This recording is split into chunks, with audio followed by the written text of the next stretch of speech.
les communications entre un serveur et son client.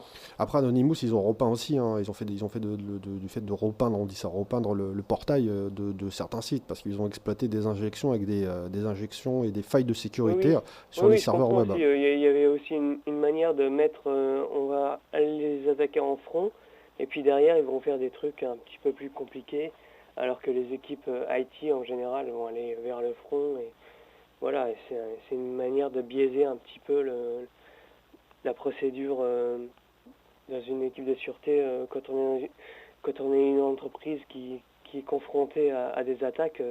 C'est un petit peu la solution de mettre les mecs un petit peu IT vers où ça va pas. Et derrière, ils pouvaient peut-être procéder à des choses un petit peu plus complexes qui sont peut-être amenées par exemple par ce qui est arrivé sur les failles PlayStation il y a un an. Mhm. Et alors, c'est ce que tu voulais dire, Adrien? Non, pas vraiment. Pas vraiment, je voulais juste m'exprimer sur la sûreté. Mhm. Ah non, si tu voulais, tu m'as dit, si, bah, pas vraiment, mais tu me dis que tu voulais t'exprimer sur la sûreté, donc on en a parlé, de la sécurité. Un petit peu.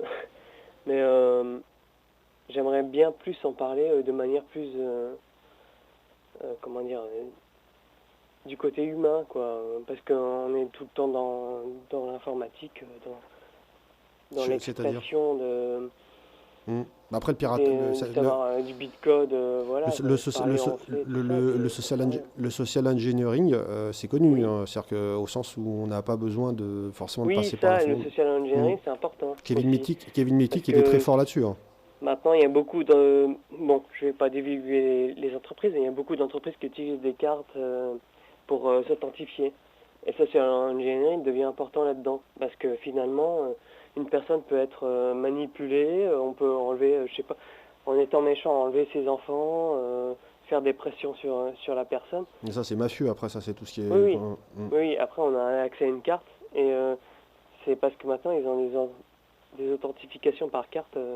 Après, il y a directement, les cartes RSA avec le chiffrage qui change toutes les 3 minutes. Bon, il y a plein de Oui, choses. ça, hein. je connais aussi, oui. Voilà. C'est tout ce que tu voulais, c'est tout ce que tu voulais positionner sur le. Parce que là, on va reprendre l'autre partie de l'émission sur Iber. Et si tu voulais parler un peu de sécurité, mais je pense qu'on a dit. Mal. Tu m'entends mieux là? Non, Ok. Là, c'est tout ce que je peux faire de plus. Hein. d'accord. T'as fini ton développement ou pas là-dessus? Je pense que ça ira. Ok, ça marche à toi. Merci Merci à Adrien. vous. Ciao. Merci, au revoir. Radio ici maintenant, c'est cyberculture. Là, on a fait une petite aparté sur la sécurité informatique qu'il ne faut pas confondre bien sûr hacking, cracking. Après, les actes des Anonymous, on en reparlera un peu plus tard et peut-être on décomposera pour comprendre qu'est-ce que c'est que les DOS, DOS, donc c'est les Denied of Access Services, Denied of Access Services, donc qui permettent de saturer un réseau, de saturer un serveur pour qu'il ne puisse plus fournir les informations nécessaires. On se retrouve tout de suite après. Bien sûr, si vous voulez rebondir sur le sujet de l'émission d'aujourd'hui, on parlait donc de eBay, de vendre. Si vous avez des questions, réponses, on a un spécialiste aujourd'hui.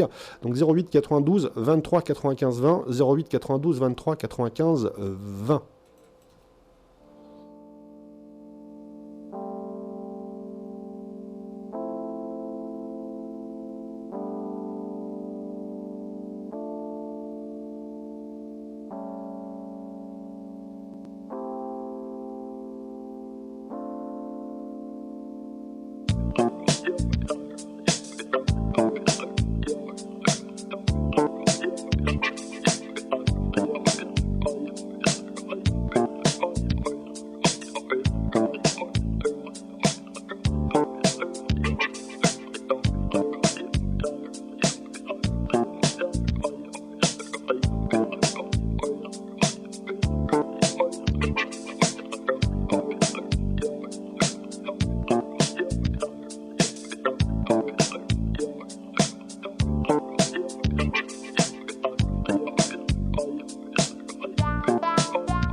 anyway. I might not be the right one. It might not be the right time. But there's something about us I've got to do. Some kind of secret I will share with you. I need you more than anything in my life. I want you more than anything in my life. I'll miss you more than anyone in my life. I love you more than anyone in my life.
Radio ici maintenant, c'est Cyberculture et on a écouté les Daft Punk avec Something About Youth. Et d'ici, on va retrouver aussi la hotline d'ici, pas quelques minutes, mais au moins dans une bonne demi-heure pour vos problèmes dans le domaine de l'informatique. Et Olivier est de retour et il a changé d'antivirus. Ça me fait marrer de dire cette blague depuis tout à l'heure, qui est un peu naze d'ailleurs, mais... À propos d'Olivier. Ouais. Ah. Bah, il était pas En là. tout cas, ça a marché, le changement d'antivirus, puisque là... Ouais, il Il est de retour. Il est de retour. Et on est avec Marwan. Salut, salut. Salut. Voilà, t'as l'air bien chaud là. Ouais, je fume ma clope, Ouais, et c'est pas bon la cigarette pour la santé. Hein. Ouais, bon. Voilà. Donc là, je voulais faire notre partie là, parce que vous avez bien respiré tranquillement sur. Je sais plus quoi. C'était sur. On parlait en fait des arnaques. Ouais. Et comment s'en prémunir Est-ce que c'est plus sécurisé chez eBay? Est-ce que c'est plus sécurisé chez Boncoin.fr? Est-ce que c'est plus sécurisé Total? Quels sont les facteurs ou les points qui nous font détecter que c'est sûr? Déjà, en fait, on part du principe qu'un site comme le Boncoin, c'est gratuit. Donc c'est un site de diffusion d'annonces. N'importe qui peut mettre un produit en ligne. Enfin, moi, par exemple, j'achète beaucoup sur le Boncoin parce que c'est de particulier à particulier, parce que tu peux négocier le prix, etc. Donc, je te dirais que d'un point de vue, encore une fois, personnel, je vais rechercher des annonces auprès de particuliers sur le Boncoin, mais pas de professionnels. Déjà, la première chose à voir, c'est si l'annonce te paraît trop attractive, c'est qu'il y a un loup dans l'histoire. Alors déjà, on va faire la première partie. Tu me parles de gratuit et de gratuit. Sur quelque part, le fait que si je pose mon annonce gratuitement ou je suis mal enrouté, ça sent déjà, ça sent pas trop bon déjà. Non, pareil. En fait, si tu veux, entre particuliers, la plupart du temps, il n'y a pas de problème parce que tu as la possibilité de pouvoir voir le produit. Tu n'as pas une obligation d'achat. Tu peux voir le produit physiquement même avant de pouvoir l'acquérir. Mais sauf que sur certains sites, c'était, ils montent, je crois que c'était l'image de, arrête-moi, c'était pas l'image de la tondeuse ou de je sais pas quoi, en disant, oui, je dois vous le livrer, mais faut faire un mandat postal avant et après je la vous livre. Ah oui, non, mais ça c'est de l'arnaque. Mais voilà, ça arrive voilà, aussi voilà. Quand tu poses, par exemple, un ordinateur portable sur le Ouais. bon coin. Dans la journée, tu auras toujours au moins un ou deux mecs qui vont essayer de te la faire à l'envers, du genre, Bien sûr. je vous donne même 50 € de plus, et déjà tu sais que c'est mort. Parce qu'après, ils te parlent de Chronopost de PayPal, Exact. et il y a l'arnaque à PayPal, c'est-à-dire je vous ai envoyé de l'argent, mais je vous en ai mis un petit peu trop, il faudrait me renvoyer la différence. Et en fait, le compte il n'est pas provisionné, ce qui fait que toi, tu vas donner de l'argent à un mec en fait, qui, au final, est un arnaqueur. Exactement. T'avais des trucs à dire. Ouais, enfin bon, ça c'est parce que je poste des trucs sur effectivement le Bon Coin pour ne pas le citer et que j'ai souvent des mecs qui tentent le coup, mais bon, une fois qu'on connaît la technique, c'est mort. Exactement. Donc le Bon Coin, tu vas avoir tout et n'importe quoi parce qu'il n'y a pas de modération. Enfin, si, il y a une modération, mais une modération qui est assez light, assez Ouais, légère. c'est clair, parce que quand tu vois qu'il y avait une fausse PlayStation 4 ou des trucs Oui, comme ça, voilà, on se demande exact. comment ça passe. Hein. Exactement. Donc, Ou des places pour le concert de Queen. Ah bon. Donc Ou de c'est Bob plus- Marley. Ah, bah, Bob Marley, si t'arrives à avoir des places, moi je suis preneur. Mais bon, C'est ça ça, sera dans c'était l'au-delà, alors. c'était la bonne blague. Mais oui, effectivement, sur Le Bon Coin, c'est un site diffusant d'annonces. N'importe qui peut venir mettre en place une annonce. C'est gratuit, c'est entre particuliers. Il faut faire attention à tout ce qui est paiement par mandat postal, par Western Union, etc. Parce que tu n'as aucune garantie. Mais maintenant, encore une fois, c'est quelque chose qui est fondamentalement différent du fonctionnement d'une marketplace classique comme la Fnac, comme Cdiscount, Price Minister ou autre. Où là, tu sais qu'il y a un intermédiaire. Il y a cette dimension tiers de confiance pour laquelle, entre autres, la place de marché prélève une commission. Donc le facteur risque est un facteur qui sera toujours présent. Il ne peut pas disparaître, c'est impossible. Maintenant, ce que ces sites-là font, c'est qu'ils minimisent le facteur risque et mettent en place un certain nombre de process et de protocoles pour faire en sorte que la transaction soit tracée et que derrière, on puisse faire en sorte que l'acheteur puisse avoir son produit en temps et en heure. Ok, mais tout en revenant aussi, il faut faire gaffe de ne pas envoyer quoi que ce soit tant qu'on n'a pas touché ou vu le produit.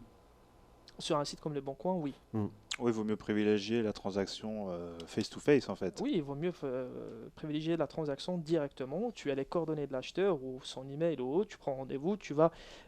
Moi, par exemple, en tant que particulier, quand j'achète un produit, je vais aller rencontrer physiquement la personne qui propose ce produit-là, voir si le produit correspond à la description, est-ce qu'il y a un défaut ou pas. Auquel cas, si tout est OK, si tous les indicateurs sont dans le vert, ben, je vais prendre cet objet-là. Et j'ai aucune obligation d'achat parce que de toute façon, j'ai rien déboursé en amont. Oui, c'est juste que tu regardes, est-ce que c'est du vrai, est-ce que c'est pas du toc. Oui, exact. Ouais, est-ce que ça correspond à ce qu'on vend quoi en fait? Voilà. Mais aujourd'hui, il y a quand même il faut faire gaffe. Par exemple, si on compare eBay et leboncoin.fr, bon, leboncoin.fr, tu m'as dit, c'est de particulier à particulier. Mhm. On va plutôt le voir. Voilà. Avec une très faible proportion de professionnels. Voilà, donc il faut mieux se sentir mieux sécurisé ailleurs. Oui. Malgré qu'il y a quand même des bons plans sur le Bon Coin. Ouais, Ah voilà. oui, bien si sûr. on fait bien gaffe. sûr, mais- Donc la méthode, c'est quoi? Parce que tout à l'heure, on m'a dit de répéter un petit peu, c'est regarder d'abord le produit, le voir en face, voir si la personne, bien sûr, elle est en fonction de ce qu'elle propose, est-ce qu'elle est en France? Parce que le Exact. boncoin.fr, c'est le boncoin.fr. Et Il vaut mieux éviter tout ce qui est à l'étranger par voilà. défaut, que ce soit en Alors- termes de paiement ou de Bien récupération sûr. d'objets. Quoi. Bien sûr. éviter les mandats cash. Ah, absolument, c'est même pas Absolument. éviter, c'est bannir. C'est C'est bannir, bannir voilà. complètement. Bannir les mandats cash, tout ce qui vous paraît. Faut arrêter d'être un candide sur Internet, quelque part. De toute façon, il y a des bonnes affaires, mais parfois c'est trop beau pour être vrai. Tu regardes sur Le Bon Coin, tu as parfois dans un autre registre, mais tu as des propositions de location d'un appartement à 80 mètres carrés à Paris 16 à 500 € par mois. Bah, je suis désolé, mais si tu arrives à voilà. croire Ouais. en ça, Ça Et existe pas. attention, et décomposons ça, sachant qu'une fois que vous accrochez sur cette annonce, vous êtes chaud, et alors donc ils font un super courrier en disant vous êtes chaud, là. Bah ok, si vous voulez l'appartement, vous devez me payer la caution et avec 2 mois d'avance. oui, voilà. Là, tu tombes dessus, tu fais ok, tu fais ton chèque, et là derrière, tu fais ton Silence chèque. radio derrière. Non, c'est bien même pas un chèque. Faites un virement ou un mandat cash, on va plutôt voir ça mandat cash, et là tout d'un coup, plus rien. Exactement, mais ça, c'est pas spécifique au Bon Coin, c'est quelque chose qui est général. En général, quand c'est trop beau pour être vrai, c'est qu'il y a un loup dans l'histoire, donc il y a de très fortes chances que tu te fasses avoir, Et pas un canard. et pas un canard. Quand il y a un Exact. doute, il n'y a pas de doute. C'est souvent Oui. ça. Non, oui, c'est ça. Quand il y a un attends, doute, reboot. Et vous allez me charrier avec l'installation de l'Ubuntu et qui s'est passé il y a quelques temps d'ici. Hein. Contrôler le support. Ouais, c'est vrai que c'était merdique le résultat. Ouais. Non, mais Il faudra qu'on recommence avec un autre. je vais tricher un jeu, on va faire ça sur une VM la prochaine fois, sur Oracle Virtual. Si on peut avoir Box. un flux vidéo à peu près correct, oui. Oui. Voilà, donc en général, plutôt payer un peu plus cher. mais avoir des sûr, garanties voilà, derrière. tout à Si fait. tu fais une transaction que tu n'as pas de garantie, quelque part tu verses de l'eau dans du sable, et après, bon, bah, tu t'étonnes un peu de t'être fait arnaquer. Donc, c'est complètement, excuse-moi le terme, mais ça paraît parfois même un peu idiot et trop gros pour être vrai. Si c'est trop gros pour être vrai, bah, enfin, t'es pas une lumière, ou bien t'es en face d'un type qui est complètement désespéré parce qu'il vient de se faire jeter par sa femme dans la rue et qu'il n'a pas d'autre choix que de vendre Ouais, ses fringues. une petite parenthèse, je sais pas, il y a eu un reportage qui est passé il y a quelques temps d'ici sur une chaîne européenne, Arte, qui montrait du social engineering sur du hacking par internet où les gens se faisaient arnaquer un petit peu comme on connaît avec du patching, mais encore plus puissant. Et ça, ce truc-là m'a perturbé. Je sais pas si tu l'as vu, hein. Non. On en reparlera peut-être, essayer de comprendre. Dans une annonce d'un journal, des gens qui n'ont pas forcément, qui ont besoin d'arrondir leur fin de mois ou qui ont un problème de retraite parce qu'ils n'ont pas assez d'argent pour la retraite, voient une annonce en disant il vous suffit, et ça c'est intéressant parce que ça se relie à ton histoire de colis. Voilà, il vous suffit d'ouvrir un compte bancaire avec un espèce de PIN, je ne sais plus comment ils appelaient ça, pour avoir un login et mot de passe. Ce login et mot de passe, il le fournissait donc à la personne pour qui il travaillait, entre guillemets, donc ce fameux patching. Derrière, grâce à ce login et mot de passe, ça leur permettait d'émettre une carte bleue. Mais ça, ils ne le savaient pas, les personnes qui ouvraient ce fameux compte. Derrière, ils recevaient des paquets qui venaient d'eBay, qui venaient de sites de marketplace. Et derrière, il y avait un schéma, c'était hallucinant. C'était un schéma qui montrait, vous recevez les paquets, une fois que vous avez reçu le paquet, vous le mettez dans un plus gros paquet, dans un gros carton, et vous mettez tous vos petits cartons, et vous renvoyez ça. Vous pouvez gagner 2000 € par mois. C'était le truc, hein. Mais c'était une arnaque, hein. Derrière, ils ne sont jamais fait payer. Derrière ça, le site comme eBay ou d'autres sites commerçants leur envoyaient une lettre de réclamation en disant vous nous devez de l'argent parce que votre carte est sans provision. Mhm. Et en fait, ils n'ont jamais utilisé leur propre carte. Sauf que le fameux login et mot de passe a été utilisé par des sites, par des pirates ou même par la mafia russe, parce que je crois que c'est la mafia russe derrière. Et ils émettaient avec leur propre carte sur leur propre compte bancaire de ces gens-là qui n'émettaient pas au courant. Donc c'est un danger. Ne répondez pas à n'importe quelle annonce parce que ça peut arriver. Ça arrive en Allemagne. Donc se faire arnaquer. Mais à l'envers, de se faire arnaquer, mais à l'envers, si vous comprenez ça m'a choqué. Oui, bien sûr. Enfin, en tout cas, encore une fois, je crois que le b.a.-ba, la base, c'est que dès que tu constates qu'il y a une annonce, une proposition, une opportunité qui te paraît vraiment exceptionnelle, en tout cas. Jouer sur le malheur des gens, c'est ça. Oui, c'est tu ça. joues sur le malheur des gens, mais tu joues surtout sur leur naïveté, parce que le e-business, d'une manière générale, il y a différents stades, mais ça reste quand même un monde réservé aux initiés. Alors prenons un exemple, même si c'est pas le meilleur des exemples, le Minitel à l'époque. Le Minitel, c'est un serveur centralisé. Donc on sait que pertinemment, vu l'état de notre réseau, de toute façon, ça n'a pas dépassé la Belgique. C'est un petit peu... Ça a fait France, non mais c'est vrai, mais rigolez pas, on a vendu des Minitel en France et en Belgique. C'est pas le plus loin. Les Belges, ils étaient cool avec nous, hein. Comme d'hab. Les Suisses n'ont pas pris, etc. Mais tout était centralisé, on pouvait retrouver les personnes. On responsabilisait les personnes. Mais aujourd'hui, les gens ont la même pensée avec Internet en disant tout le monde est gentil, tout le monde est beau, tout va bien. Alors que c'est complètement faux. Ouais, c'est Il clair. faut se méfier de tout. Même si c'est marqué HTTPS avec la clé, il faut faire attention, il faut bien lire. Il faut se méfier de tout et il faut parfois aussi se dire que vaut mieux payer un peu plus cher parce que la sécurité, la tranquillité, c'est un coût. Voilà. Donc vaut mieux s'adresser à des acteurs reconnus, comme peut être, je sais pas, La Redoute, Cdiscount, Fnac ou autres, qui ont une notoriété, qui sont des boîtes respectables, plutôt que de faire confiance, en tout cas se jeter sur la première annonce venue qui te paraît trop belle pour être vraie, avec des procédés qui ne sont pas forcément transparents, et en tout cas honnêtes. Voilà. Non, ça charrie sur le chat. Parce qu'on a un chat aussi, un chatroom 952. Il nous envoie un lien de corben.info avec une webcam pour Minitel. Très drôle. Merci de votre interaction. Et bien sûr, le retour de Holycat, donc Olivier, sur le chat. Et il va prendre l'antenne d'ici quelques 25 minutes à peu près. Moins de 30 minutes. Attention, ça va clasher. Bon, des choses à rajouter un petit peu là, vous vous endormez.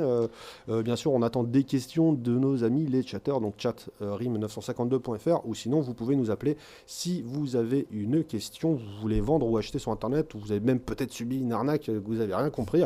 On peut vous écouter, essayer de comprendre. 08 92 23 95 20, 08 92 23 95 20. Juste un dernier point peut-être qui est assez intéressant, c'est pour les gens qui veulent par exemple arrondir leur fin de mois. J'allais pas te couper, on part pas maintenant, c'est juste qu'on fait une petite respiration musicale, hein, si tu veux. Vas-y. Voilà, donc moi par exemple, dans mon activité tous les jours, je suis amené à travailler avec des gens comme toi, comme moi, comme la plupart des gens qui sont salariés. Ces gens-là, pour arrondir leur fin de mois, au lieu de se lancer dans une activité en tant que freelance ou à temps plein ou en tant que créateur d'entreprise, bah, ils vendent sur des places de marché en dropshipping. Ça veut dire quoi? Ça Ouais, veut dire définis, s'il te plaît. le dropshipping, ça veut dire que c'est des gens qui travaillent en flux tendu. Ils travaillent avec des fournisseurs sur des produits comme des coques iPhone, comme du high-tech ou autres. Ils vont tout simplement en fait proposer ces produits-là sur les marketplaces, sachant que leur fournisseur va livrer pour eux. Donc en gros, enfin, leur activité, ça va être tout simplement de faire en sorte de gérer leur stock, de proposer des prix, et ça peut être assez intéressant. C'est un peu risqué, mais ça peut être très très intéressant pour arrondir des fins de mois. Ah, il y a de l'humour hein, sur le chat. Hein.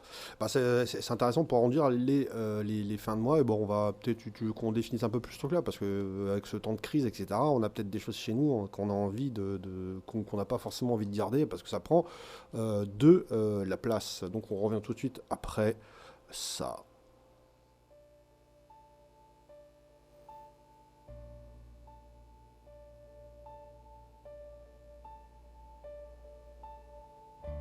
Bien sûr, vous pouvez rebondir 08 92 23 95 20, 08 92 23 95 20.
Radio ici maintenant, c'est Cyberculture et on parle aujourd'hui de e-commerce, de vente de produits.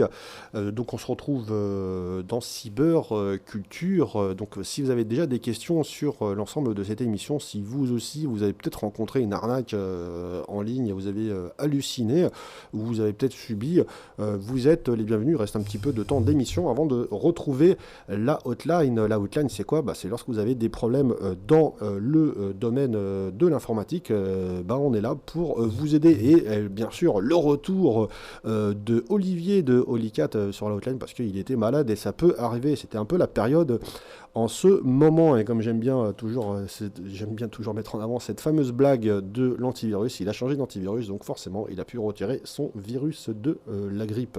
On se retrouve tout de suite après cette musique, et la musique que nous avons écoutée juste avant, c'était la musique du soundtrack de Kick-Ass Big Daddy.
La radio ici maintenant, c'est Cyberculture. Aujourd'hui, on est avec Marwan et Sensor qui est toujours au rendez-vous. Toujours là. Là, on parle de e-commerce. Tu as des choses un petit peu au rebondir. Il nous reste à peu près un quart d'heure d'émission avant de retrouver la hotline.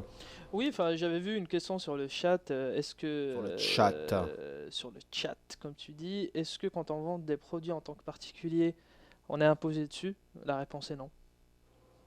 On n'est pas imposé dessus, on n'est pas obligé de le déclarer, c'est de la vente d'occasion, il n'y a pas de TVA dessus, c'est comme si tu faisais un vide-grenier. Voilà. Pas obligé d'indiquer ça comme étant des revenus. eBay a quand même une TVA sur la transaction. Oui, mais ça dépend. Si tu vends un livre d'occasion, la TVA elle est prélevée sur du neuf. C'est-à-dire que tu ne vas pas payer deux fois de la TVA sur le même produit. Ce serait complètement aberrant. Sinon, ça veut dire que le marché de l'occasion va être complètement tué. Non, non, c'est comme si tu fais un vide-grenier, tout simplement. T'as pas besoin de déclarer ça, t'as pas de TVA à payer dessus. Quand tu achètes un produit, je sais pas, un pote à toi, tu lui as racheté une PS3, tu payes une TVA dessus? Non. Hmm.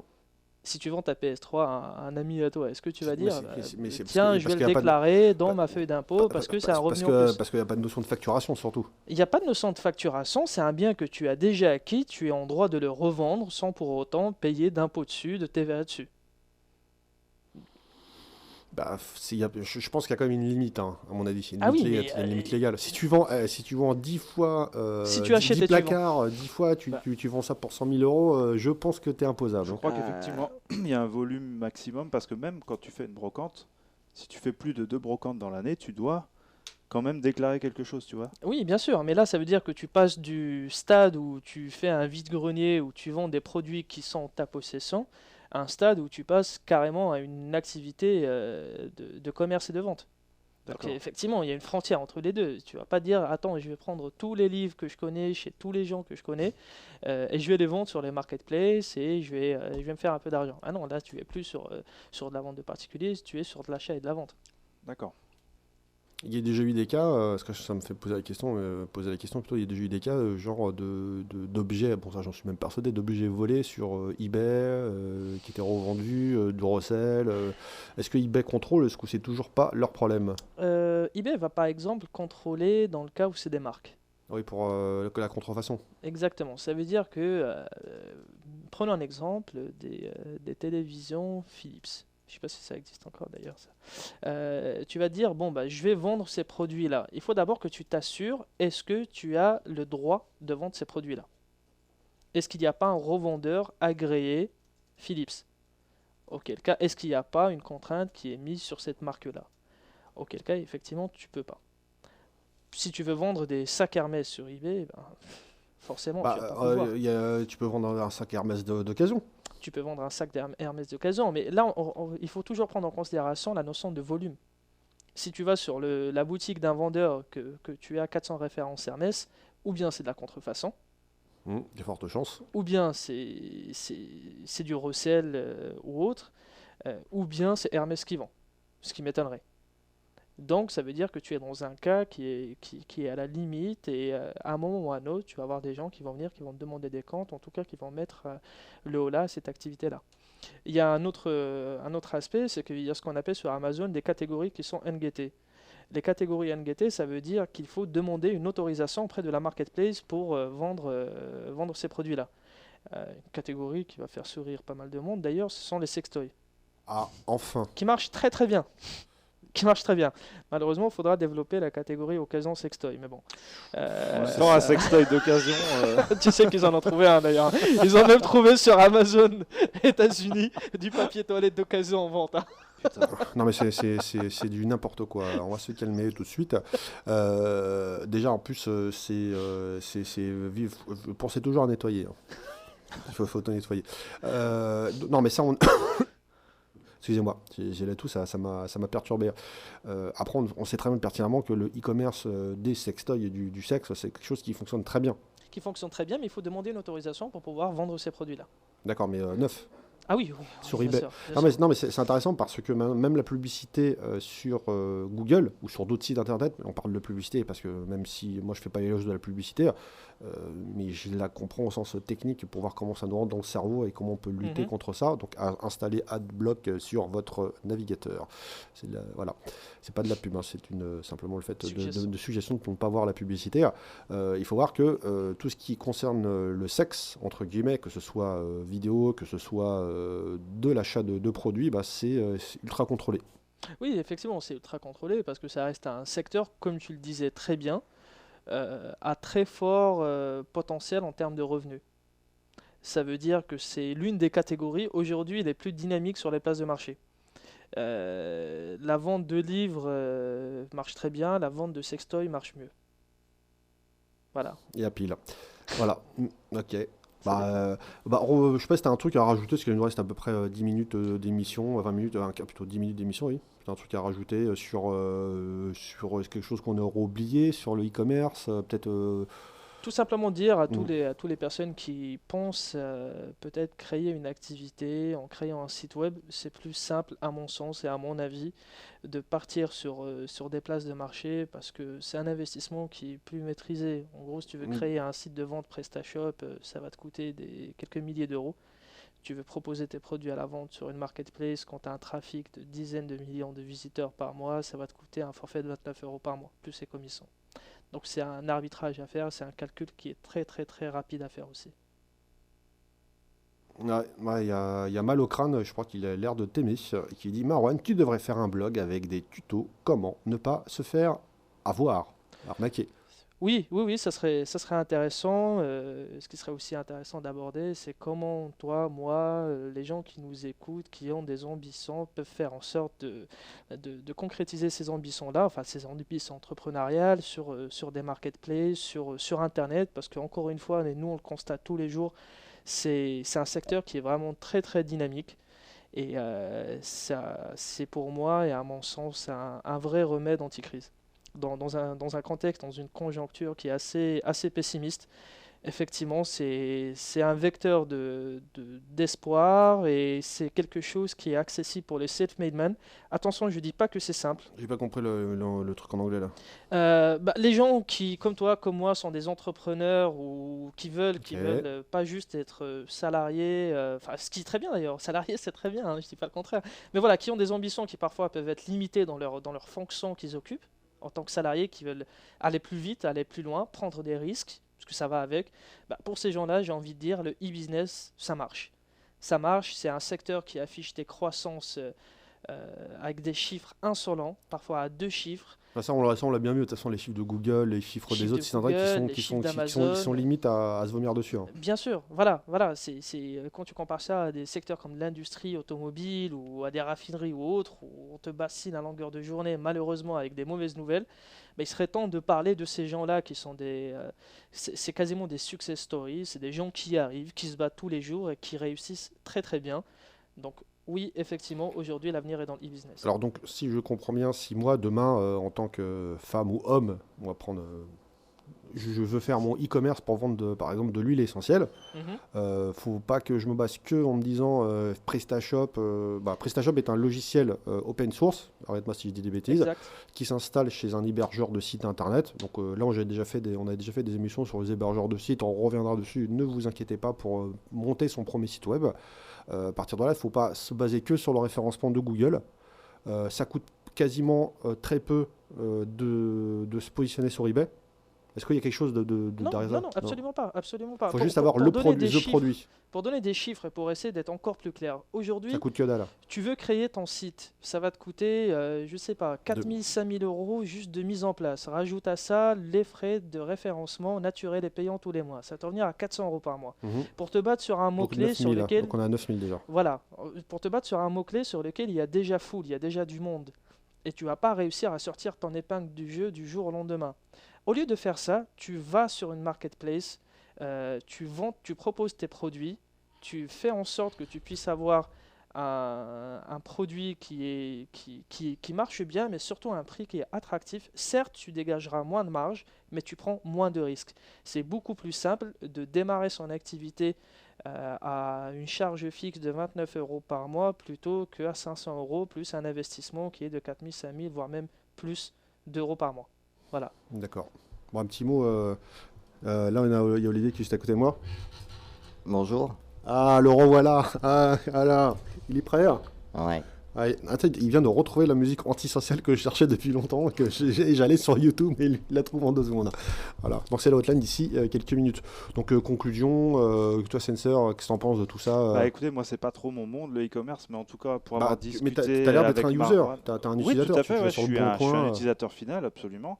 Mais pour avoir discuté avec Marwan à l'antenne et hors antenne, c'est vrai que c'est un monde assez intéressant. Et je vais peut-être quand même m'informer un peu plus sur ce qui est possible à ce niveau-là. Exact.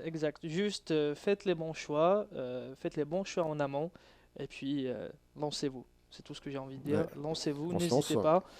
De toute façon, si on ne prend pas de risques, on n'y arrive pas. Donc à un moment, il faut y aller. L'avantage, c'est qu'on est sur des risques qui sont plus millimétrés, plus calculés et il faut tout simplement s'adresser aux bons acteurs, s'adresser sur les bons produits. Si tu veux aujourd'hui vendre du livre sur Amazon, bah, je suis désolé, mais tu vas commencer à vendre des livres alors qu'il y a déjà 10 000 personnes avant toi. Si tu veux te lancer sur des produits, tu as des catégories comme la catégorie bricolage qui vient d'être ouverte par Amazon. Bon, c'est le moment d'y aller. C'est le bricolage. Ok, bah merci, messieurs, de votre intervention et de votre présence aujourd'hui dans Cyberculture. Merci à toi. D'ici quelques... Bah, heureusement que tu me dis... Non, là, on a de l'humour aujourd'hui. Non, mais c'était cool, hein. J'espère te revoir sur d'autres émissions. Peut-être on parlera de créer son petit truc, hein, parce que en temps de crise, quelque part, d'avoir un coup de pouce, parce qu'aujourd'hui, c'est dur d'obtenir un coup de pouce de chacun, à ce propos. Attends, je cherche juste la musique de fin. Et j'ai pas de casser la playlist d'Olivier de son retour. Il a fait tout son nécessaire. Donc messieurs, merci. Sensor, on se retrouve la semaine prochaine, j'espère. Et à l'heure, bien sûr. Comme d'hab. Comme d'hab. Hein. Et Marwan, merci de ton expérience, que tu travailles, on l'a bien compris, dans le domaine des marketplaces et du e-commerce. Et Olivier n'en peut plus, donc je vais lui filer l'antenne d'ici quelques instants. Et ciao, et on se retrouve plus tard. Ciao. Salut. Allez, Ciao. ciao.